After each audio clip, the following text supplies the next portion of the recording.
अस्सलाम वालेकुम। आप देख रहे हैं मेरा यूट्यूब चैनल और मुझे कहते हैं आमना जंजुआ। मेरे साथ मौजूद हैं इसवा, और आप हम दोनों को ही जानते होंगे कि हम क्रिकेट पे अक्सर आपके साथ जो है चिट चैट करते हैं।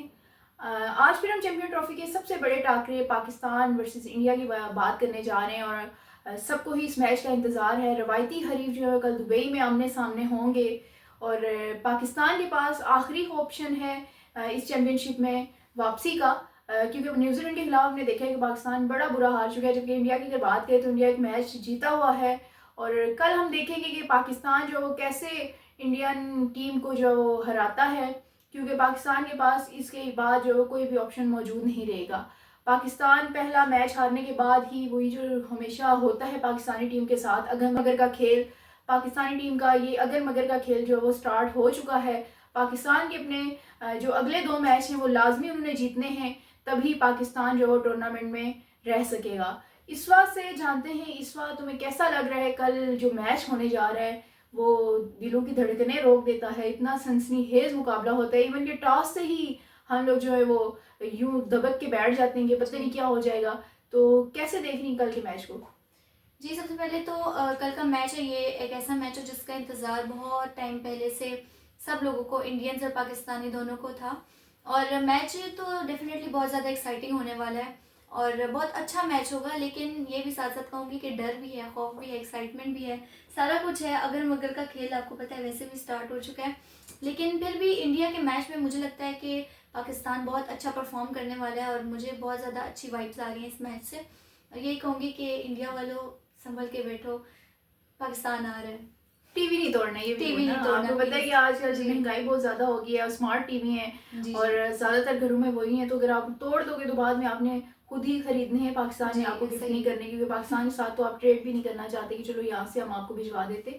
जी तो अपने टीवी जो है वो बचा के रखने हैं। जैसे ही आपने देखना है कि मैच जो है वो फंस चुका है और आपको लग रहा है कि आपकी टीम हार रही है, तो आपने कोशिश करनी है कि वो तमाम चीज़ें जो टीवी को आपके नुकसान पहुंचा सकती हैं उनको छुपा देना है। बल्कि मैच जी शुरू होने से पहले ही इंडियंस को मैं ये मशवरा दूंगी कि अपने टीवी जो है वो उसको महफूज करने के लिए तमाम घर से या उस रूम से वो तमाम चीज़ें गायब कर दें जिससे टीवी जी टूट सकता है। अच्छा, पाकिस्तान और इंडिया का मैच तो हमेशा से ही हमने देखा है कि ऐसे ही होता है कि अवाम जो है वो या फैंस जो है वो आपस में लड़ रहे होते हैं, और वहाँ पर भी हमें इसी तरह का कुछ इन्वायरमेंट मिलता है। ग्राउंड में भी क्राउड भी ऐसी कोई ना कोई शरारतें करता हुआ दिखाई दे रहा है, और काफ़ी अच्छी लगती हैं ये जो हमारे साथ होती हैं। एक नोक झोंक नोक होती है। झोंक जो है वो काफ़ी अच्छी जी लगती है क्राउड की भी।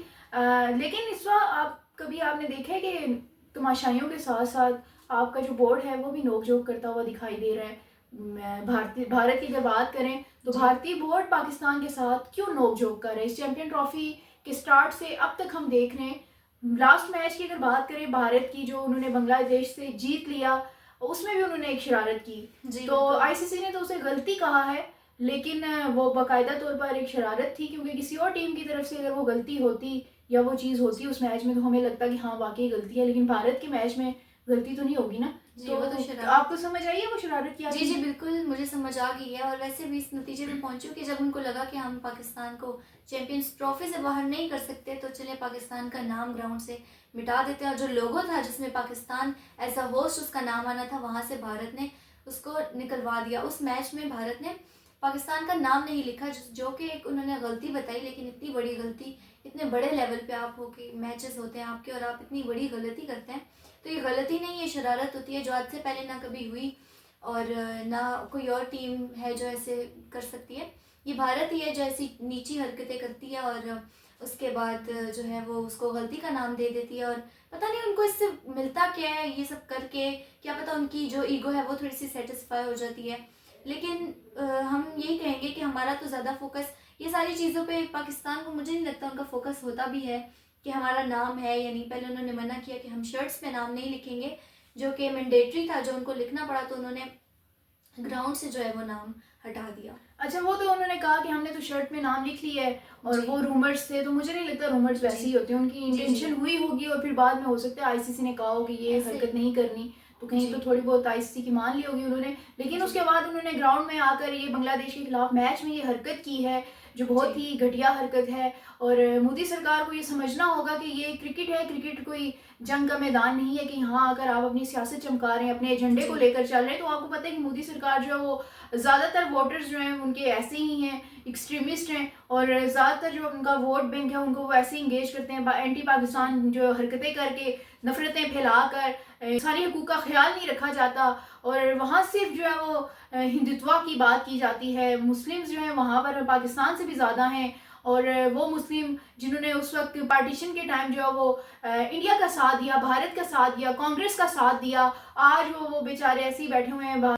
मोदी सरकार की हठधर्मी की वजह से और इसकी इंतहा पसंदी की वजह से ये चीज़ें हो रही हैं, और ये टीम जो है इस वक्त न्यूट्रल वेन्यू पे खेल रही है, उसको वो इंजॉयमेंट नहीं मिलेगी जो उसको यहाँ लाहौर के स्टेडियम में मिलती, जो कराची में जी। मिलती, जो रावलपिंडी में खेल कर मिलती। तो पाकिस्तान का उन्होंने इवेंट तो ख़राब किया, लेकिन हर पाकिस्तान भी आपके इवेंट में ऐसे ही करेगा, न्यूट्रल वेन्यू में खेलेगा। वो बात तो होगी, जी। हम हमेशा करते हैं, क्योंकि उसका बड़ा हम हर्ट हुए फैंस कि हम जी। यहाँ उनको बड़े अरसे बाद देखना चाह रहे थे, उनके प्लेयर्स को, और बड़े अरसे बाद यहाँ पर पाकिस्तानी को एक खुशी मिली थी जो आपकी मोदी सरकार ने भोंडी हरकत की और उसको ख़राब किया। लेकिन खैर क्या कर सकते हैं। लेकिन उसके बाद उन्होंने काफ़ी अपने मीडिया को, जो उनका मीडिया पेड मीडिया है जो काम करता है उनके लिए बिका हुआ मीडिया, उसके ज़रिए उन्होंने ये कहा कि पाकिस्तान ये चैम्पियन ट्रॉफी नहीं करा पाएगा क्योंकि उसके पास ग्राउंड ही तैयार नहीं हुए। पाकिस्तान जी। लग रहा था कि पता नहीं पाकिस्तान कौन से कोई पुराने ज़माने का मुल्क है जिसके पास कुछ भी नहीं है, वो नहीं कर पाएगा। लेकिन उसके बाद हमने देखा कि ग्राउंड जब तैयार हो गए तो वो चुप हो गए। फिर उन्होंने ये हरकतें करना शुरू कर दी। आईसीसी ने कहा कि दुबई क्रिकेट ग्राउंड में कोई भी सियासी स्लोगन या इस तरह की कोई चीज़, कोई भी क्राउड का बंदा नहीं ले जा सकता। क्राउड में जो है वो बाहर ही ये रोक लिया जाएगा, इस तरह की कोई हरकत नहीं होगी। तो जी। इस बार आईसीसी क्राउड पे तो पाबंदियां लगा रहे हैं, लेकिन जी। भारतीय क्रिकेट बोर्ड पे क्यों ये पाबंदी नहीं लगाते कि आप क्रिकेट को क्रिकेट लें, खेल को जी। खेल लें और उसको सियासत की नज़र ना करें।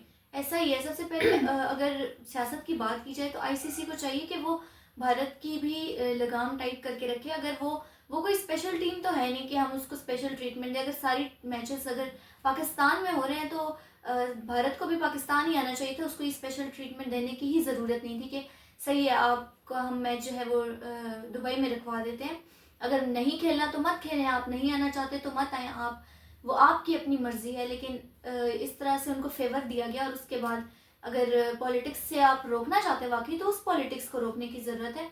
ये तो कोई पॉलिटिक्स नहीं होती, ये तो जस्ट मैच में आप कह लें कि मैच का मज़ा दुबाला करने के लिए। लेकिन चलिए वो समहाउ अगर क्राउड के आपस के ताल्लुकात या जो भी आप कह लें बदमज़गी ना हो वहाँ पे, चले इसको हम ठीक मान भी लेते हैं। तो अगर ये कर सकते हैं आप, तो आपको थोड़ा सा काम वहाँ भी करने की ज़रूरत है, टीम को देखने की ज़रूरत है। और ये भी ज़रूरत है कि अगर कोई आ नहीं रहा तो उसको ज़बरदस्ती बुलाने की भी ज़रूरत नहीं है। अच्छा चलिए मैच की तरफ वापस आते हैं। इस बार ये जी। बताओ कि बाबर हमें फॉर्म में नज़र नहीं आ रहे। लास्ट टाइम उन्होंने स्कोर करने की कोशिश की, लेकिन इतनी डॉट बॉल खेल गए जी। कि उनकी वो परफॉर्मेंस पाकिस्तान को नुकसान देगी। और वहाँ हमारे कोई कैप्टन जो हैं उन्होंने भी कोई अच्छे डिसीजन नहीं लिए। हम सारा बाबर को ब्लेम तो नहीं कर सकते, जी। लेकिन दूसरी तरफ विराट कोहली की अगर बात करें तो वो भी फॉर्म में नज़र नहीं आ रहे। तो ये दो जी। प्लेयर वो हैं जिनका कंपैरिजन किया जाता था। जो विराट तो है, उनका करियर तो अब एंड हो जी। चुका है, लेकिन बाबर की बात करें तो बाबर अभी बहुत साल खेल सकते हैं। तो ये दोनों कल क्या करने जा रहे हैं, क्योंकि दोनों का अच्छी खासी फैन जी। फॉलोइंग है। बाबर की भी वहाँ पर है और विराट की तो आपको पता है दोनों मालिक जी। हैं। सबसे पहले तो मैं ये कहूँगी लास्ट मैच की अगर बात करें तो शायद फ़खर जमान की इंजरी बाबर आजम के ऊपर प्रेशर डाल रही थी और जिसकी वजह से शायद वो स्लो खेल रहे थे। आपने जैसा अभी हमें बताया कि टीम को भेजते हुए थोड़ा सा सोचने की ज़रूरत है। अगर आप कैप्टन या कोई जो टीम का लाइन बनाता है वो अगर फ़खर जमान इंजर्ड है तो उनको थोड़ा सा बाद में भेज देते, सलमान आगा को पहले या किसी और प्लेयर को जो बाबर के साथ स्कोर कर सकता था, तो सारा प्रेशर बाबर के ऊपर ना जाता, सारा बर्डन बाबर के ऊपर ना जाता। लेकिन उसके अलावा अगर ये वजह नहीं थी और बाबर वाकई में परफॉर्म नहीं कर रहे तो उनको प्रैक्टिस की और साथ साथ प्रेशर ना लेने की ज़रूरत है। मैच है, नॉर्मल मैच है, इसमें इतना कोई बड़ी बात नहीं है। आप नॉर्मल तरीके से अपने स्टाइल से खेलें और आप ज़रूर स्कोर करेंगे। जहाँ तक बात रही कोहली की, तो कोहली का करियर का एंड है, उनको हम मशवरा तो दे नहीं सकते, उनको बेहतर पता होगा कि उन्होंने क्या करना है और क्या नहीं करना। उनको भी, उनकी भी बहुत फ़ैन फॉलोइंग है, शायद उनके ऊपर भी पाकिस्तान के मैच का प्रेशर होता ही होगा। तो उनको यही बोलूँगी कि आप बेशक प्रेशर लें, हमें आपसे फ़र्क नहीं पड़ता, बस बाबर आप प्रेशर ना लें। अच्छा, मुझे वाइब्स आ रही हैं, पता नहीं क्यों, कि जी। कल के मैच में वैसे तो फेवरेट टीम इंडिया लग रही है और इंडिया स्ट्रॉन्ग टीम लग रही है, जी। लेकिन मुझे पता नहीं क्यों लग रहा है कि कल जो है वो हमारे बैटर्स जो है वो अच्छी परफॉर्मेंस दिखाएंगे और हम लोग वन साइडेड मैच जीत सकते हैं। और जो इंडियन जी। बॉलर्स हैं, खासतौर पर शामी की बात करें तो जैसे मैंने देखा बांग्लादेश के प्लेयर्स ने उनको शॉट्स लगाई और बहुत खूबसूरत शॉट्स लगाए। स्टार्ट के जितने जी। भी बाउंड्रीज लगी उन्हीं को लगी और बड़ी खूबसूरत थी। ये नहीं है कि आपके बस इधर उधर एज पे लग के निकल जी। गया, बाकायदा प्रॉपर शॉट्स थी। तो अगर बांग्लादेश के प्लेयर्स उनको मार सकते हैं इस तरह से, तो पाकिस्तानी तो उनको अच्छा खासा धोएंगे। और शाहीन की अगर बात करें तो वो हमें उनकी फॉर्म वापस आती हुई नजर आई थी, लेकिन जी। आखिरी के ओवर्स में ऑफेंसिव हो गए, वो ऑफेंसिव थे और उसकी वजह से उन्होंने कुछ गलतियां की। तो मुझे लगता है न्यूजीलैंड के मैच से सीखते हुए यहाँ पर असाब पर काबू पाएगी पाकिस्तानी टीम, और क्योंकि उनको डू और डाई वाली सिचुएशन है, जी। तो मैच में वो चैंपियन ट्रॉफी में उनकी वापसी जो इसी मैच से होगी और इंडियन को वो अच्छा पिछाड़ेंगे मुझे लग रहा है। और इंडिया में टीवी टूटेंगे और आवाज़ें यहाँ तक आएंगी उनके टीवी टूटने की, और इंशाल्लाह इसवा ने भी कहा है जी। जी। इंशाल्लाह तो ऐसे ही होगा। और इसवा आप आखिर में ये पूछना चाहूँगी कि अगर पाकिस्तानी टीम मैच हरा देती है और बाबर फॉर्म में वापस आते हैं तो इंडियंस को क्या मैसेज देंगी टीवी टूटने के अलावा? टीवी टूटने, यही मेरे जहन में आया, ही यही था कि मैं यही बोलूँगी, टीवी नहीं तोड़ने। और उसके अलावा देखिए, मैच जो है वो ऑफ कोर्स दोनों तो नहीं जीत सकते ना, पाकिस्तान ही जीतेगा। तो आपसे मैं यही कहूँगी कि आप लोग दिल पे ना लें, मैचेस होते रहेंगे, हम खेलते रहेंगे, अगर आप अपनी पॉलिटिक्स से बाज रहे।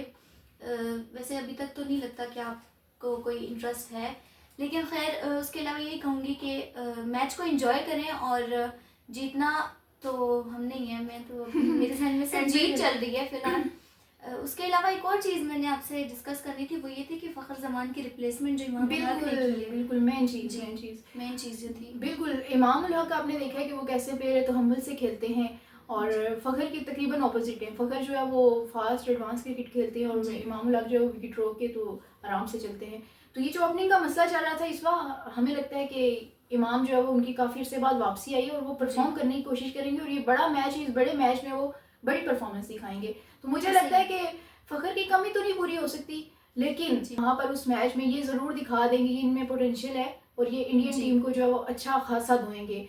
और जी। बाबर और रिजवान और इन्हीं के स्टाइल की ये इनिंग खेलते हैं और इनकी इनिंग्स से हमें जो है वो स्टार्ट में ही हमें पावर प्ले में ही पता चलेगा फ़खर जो इमाम हैं उनकी बॉडी लैंग्वेज से ही कि वो प्रेशर ले रहे हैं कि नहीं। लेकिन मुझे लगता है एक्सपीरियंस ने तो उनके एक्सपीरियंस से पाकिस्तानी टीम को फ़ायदा होगा और पाकिस्तान ये मैच जीतेगा। और रिस्वा ने जैसे कहा है कि इनमें बहुत कुछ सोचने के बाद ये कहा है कि मेरे जहन में तो इस वक्त जीत ही है। तो मेरी मेरी ख्वाहिश है कि पाकिस्तानी टीम भी अपने जहन में सिर्फ जीत लेकर निकले, वो ये मत सोचे कि हम ये मैच हारेंगे या हार सकते हैं। और ये मैच जीतेगा भी वही जो अपने असाब पे कंट्रोल रखेगा और ग्राउंड में सिचुएशन को देखते हुए अच्छे फैसले लेगा। मज़ीद तबसरों के लिए, मज़ीद तज्जियों के लिए हमारे साथ जुड़े रहिएगा। हम चैम्पियन ट्रॉफी से मुतल्लिक अपने जो तबसरे हैं मैं और रिस्वा आप तक पहुँचाते रहेंगे। अल्लाह हाफिज़।